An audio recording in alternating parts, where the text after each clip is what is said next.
I'm Jim Yates, co-crew chief on Shane Gray's Service Central Pontiac GXP. It's been a lot of fun. I mean, when I first came over to help these guys, I was kind of really interested in kind of being a mentor to Shane, trying to help him learn the pro stock stuff. Because the good thing, some people say it's a bad thing that he's a rookie, but it's really a good thing because he doesn't have any bad habits. And he's very open-minded and he pays attention. You talk to him about what's going on. He wants to be good. He wants to be the best he can be. So when I talk to him about what's going on in the car, he can relate back what he sees. He's not bringing any bad habits with him. So I've really enjoyed it. I think we made a lot of progress with it.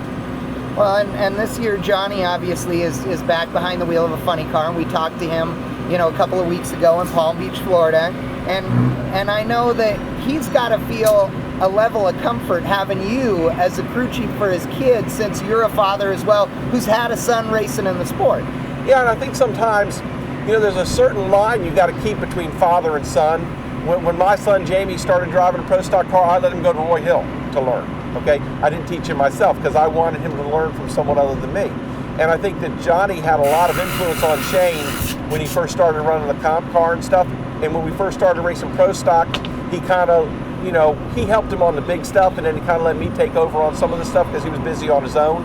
And I think Shane got good. He got salt and pepper. He got Johnny and Jim, Johnny and Jim, Johnny and Jim. And then more and more, we just turned it over to kind of like me helping him on a weekly basis because I'm focused on Shane's car and I'm focused on what Shane's doing and trying to build his self-confidence and get his situation where he seems to be getting better every week. Well, if you had to give him a grade at this point, what would it be? As a driver? Yeah. Oh, I think his progress, he's an A, absolutely. I mean, he's 4.0, A plus as far as making progress. The problem is he started out as a rookie and he's coming up. I mean, and as you go through the year, I've raced against all of these guys out here running today, and I get to sit in Shane's trailer and look at his graphs and look at his shifting. I mean, his shifting is awesome, and he's good on the tree, and if he makes a mistake on the tree, the good thing about him is he doesn't carry it the next week. If something happens one weekend like it did last year here in Vegas, when he came back to Pomona, he didn't carry it with him. He just erased it from his memory and came out there and drove the car like a champion. And that's what you need to do. I mean, he's like a gunslinger. He doesn't remember the last fight. He just comes out there and runs today as hard as he can run.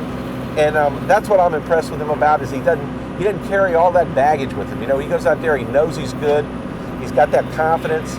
And, right now I'd say he's not 100% right now. I'd say he's like a 91 or a 92. He's an A, but he's not 100%.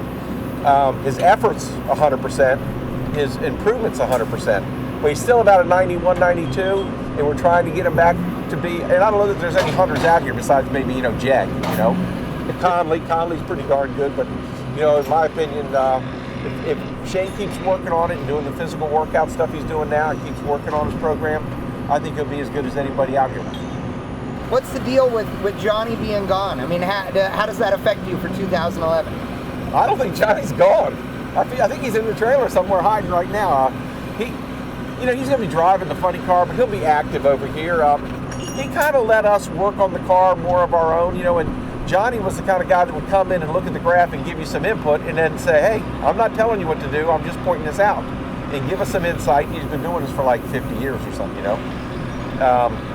He's been doing it for a long time, so he'd come in the trailer, give us a little insight, and then leave. He wouldn't try to, impose his opinion on us. He'd let us make our own decisions. So I think we'll still get that from him. As far as the energy in the team, he's more as well focused on us doing well as he was last year when he was here. We've got all the tools here. We've got a great engine program. We've got an awesome car. We've got good crew people on the car. We got 3 co-crew chiefs right now, myself, John, and Craig Hankinson. And I mean, between the 3 of us, I think we've got a pretty good idea what to do with the car. And Johnny will help us when he can, I'm sure. If you had to give one tidbit to the Jim Yates and Shane Gray fans for 2011, what would it be? Tidbit, watch out. We finished up last year, we won Pomona. I thought we did really well as a team. Shane's come a long way as a driver. The team's come together as a team, and everybody's working really well together. We have more assets at our fingertips this year than we did last year. And what we have to do is to fine tune those assets and just try and go out there. We got to qualify, we got to win some rounds, try and win some races this year, see where it takes us.